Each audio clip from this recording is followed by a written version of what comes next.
Nova valuta za svetovno gospodarstvo. Wow! Pravica do vode, pravica ali blago. Rusija se oborožuje. O moj bog!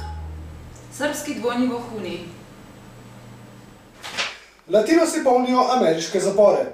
Iz ljubljanskega studija 142, takle imamo. Pozdravljeni. FED, ameriška centralna banka, namerava do septembra povečati emisijo denarja za več kot dvakrat. Ker kar 70% izdanih dolarjev kroži izven ZDA, bi takšna emisija pomenila 15-kratno povečanje glede na trenutni obseg denarja, ki kroži v domačem sistemu. V primeru, da bi začele države trgovati v drugih valutah, hkrati pa umikati svoje rezerve iz ameriških zakladniških obveznic, bi to povzročilo izjemno devalvacijo dolarja. Zaradi čedalje večjega nezadovoljstva nad stanjem ameriškega finančnega sistema, vse več držav zahteva uvedbo nove valute, ki bi nadomestila dolar kot sredstvo mednarodne menjave in varčevanja. Kar 64% svetovnih državnih rezerv je v dolarjih, s suverenimi skladi se delež poveča na 84%. Dve veliki lastnici ameriških zakladniških obveznic in zagovornici zamenjave dolarja sta Rusija in Kitajska. Rusija že več let svoje rezerve diverzificira, vendar ima še vedno več kot polovico vseh rezerv naloženih v obveznicah vezanih na dolar. Za menjavo s sosedami bi hotela, da postane rubelj lokalna menjalna valuta. Temu sosednje države niso naklonjene kljub temu, da tudi same razmišljajo o nedolarski menjavi. Kitajska kot največja lastnica ameriškega dolga je v precej drugačni situaciji. Delno je odvisna od ameriškega trga, devalvacija dolarja bi zanjo pomenila veliko izgubo prihrankov. Kitajska predlaga uvedbo nove varčevalne in menjalne valute pod okriljem Mednarodnega denarnega sklada.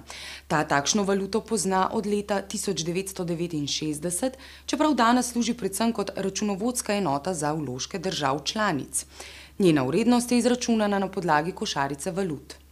Predstavniki finančnih ministrstev in centralnih bank Kitajske, Rusije, Indije in Brazilije so se ta teden sestali, da bi poenotili stališča pred prihajajočim srečanjem G20.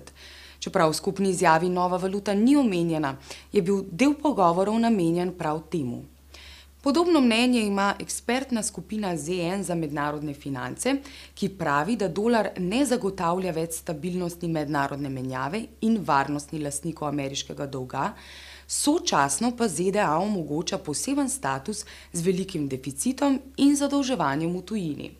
Na srečanju G20 bo očitno kljub trepljanju in skupnim poziranjem precej vroče. Viri čiste pitne vode postajajo čedalje bolj skopi, potrebe po njej se povečujejo. Klimatske spremembe in onesnaževanje še dodatno omejujejo dostop do nje. Zaradi privatizacije vodnih virov in infrastrukture se pitna voda draži in je v revnih predelih sveta celo nedostopna. V turškem Istanbulu je potekal enotedenski svetovni forum o vodi. Zaradi nestrinjanja ZDA, Kanade, Kitajske, Egipta in Brazilije je neobvezujočo deklaracijo o vodi kot potrebi in ne pravici podpisalo okoli 120 sodelujočih ministrov. 30 držav priznava pravico do čiste vode kot osnovno človekovo pravico. Število takšnih držav se povečuje. O tematiki so na forumu debatirali le predstavniki držav, mednarodnih ustanov in zveze korporacij, ki se ukvarjajo s črpanjem in distribuiranjem vode. Te tudi financirajo delovanje Svetovnega sveta za vodo. Na uradnem delu konference niso prisostvovale nevladne organizacije, saj jim to ni bilo dovoljeno. Nekateri njihovi aktivisti so bili celo aretirani in izgnani. Nevladniki so forum označili za nedemokratično korporativno farso, katere cilj je privatizacija vodnih virov. Usoda okoli milijarde ljudi brez dostopa do čiste pitne vode in 2,5 milijarde do sanitarne vode za nekatere očitno ni pomembna. Po vsem svetu so se obljube o privatizaciji kot sredstvu za večjo učinkovitost, transparentnost in demokratičnost pri nižji ceni izjalovile. Voda v privatnih rokah je v povprečju dražja med 80 in 100%. Najobsežnejšo privatizacijo vode je doživela Azija. Zaradi prodaje pravic do črpanja vode, s tem pa tudi izbire kupcev vode, je v Indiji prebivalstvo celotnih regij ostalo brez vode tako za lastno uporabo kot za namakanje polj. Ruska vojska se pospešeno modernizira in oborožuje. Če so bile v sovjetskem obdobju podmornice namenjene strateški jedrski konfrontaciji ZDA, se danes cilji spreminjajo.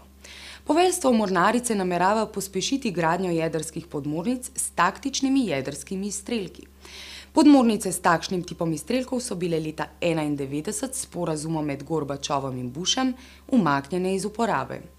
Danes se v ruskih ladjedelnicah gradi tudi 6 strateških jedrskih podmornic, na katere bodo nameščene balistične rakete tipa Bulava M. Ruske strateške raketne sile nameravajo po izteku pogodbe Start 1 decembra letos v okolici Moskve aktivirati divizijo za strateško obrambo. Opremljena bo s povsem novimi balističnimi raketami, ki lahko nosijo do 10 jedrskih konic. Rusija sicer ZDA ponuja nov in razširjen sporazum o omejitvah jedrskega orožja, vendar ne pristaja več na politiko izvršenih dejstev. To je posebej zanimivo, ker je sedaj češka vlada, ki je bila podana nezaupnica, zaradi močnega nasprotovanja domače javnosti in opozicije sporazum o gradnji radarskih sistemov za protijedrski ščit umaknila iz parlamentarnega postopka. Sedanja ameriška administracija pa ni tako zelo naklonjena projektu kot prejšnja. Jovici Stanišić, vodji državne varnosti v času Miloševićevega režima, sodijo v Hagu.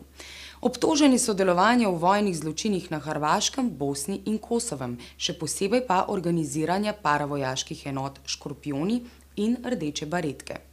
Te so zagrešile množico pobojev in pokolov, med drugim tudi tistega v Srebrenici.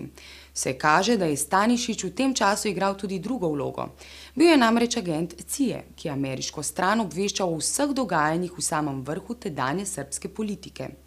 CIA je, zanjo nenavadno potezo, Haaškemu sodišču izročila množico zaupnih dokumentov, ki naj bi potrjevali Stanišićevo pomoč pri umirjanju etničnega čiščenja in zagotavljanju trajnega miru. V intervjuju za LA Times je njegov kontakt in originalni rekruter povedal, da Stanišić ni bil za informacije nikoli plačan, za CIA je izvajal množico operacij, ki bi jih Milošević razumel kot veleizdajo. CIA je obveščal o lokacijah ugrabljenih vojakov NATO, pomagal pri odkrivanju množičnih grobišč v Bosni, sodeloval je pri vzpostavljanju tajnih lokacij za nadzor implementacije Dejtonskega mirovnega sporazuma. Sodišče v Hagu bo moralo tako soditi človeku, ki naj bi poslal škorpijone v Srebrenico, hkrati pa si je prizadeval za konec Miloševićevih etničnih vojn. Vse skupaj postavlja v čudno luč tudi ameriško popuščanje Miloševićevim zahtevam tako pri Dejtonskem sporazumu kot pri razvoju dogodkov na Kosovu. Največja etnična skupina v ameriških zaporih so postali Latinoameričani. Od leta 1991 do danes se je njihov delež povečal iz 24 na 40%. Skoraj polovica vseh je obsojena zaradi kaznivih dejanj v zvezi s kršenjem emigracijske zakonodaje, tem sledi le malce manjši delež obsojencev, ki so kaznovani zaradi ukvarjanja z nelegalnimi substancami. Kaznovalna politika je od Reaganovih časov naprej izredno ostra, zato imajo ZDA največjo zaporniško populacijo na svetu. Iz ljubljanskega studia 142, takle imamo.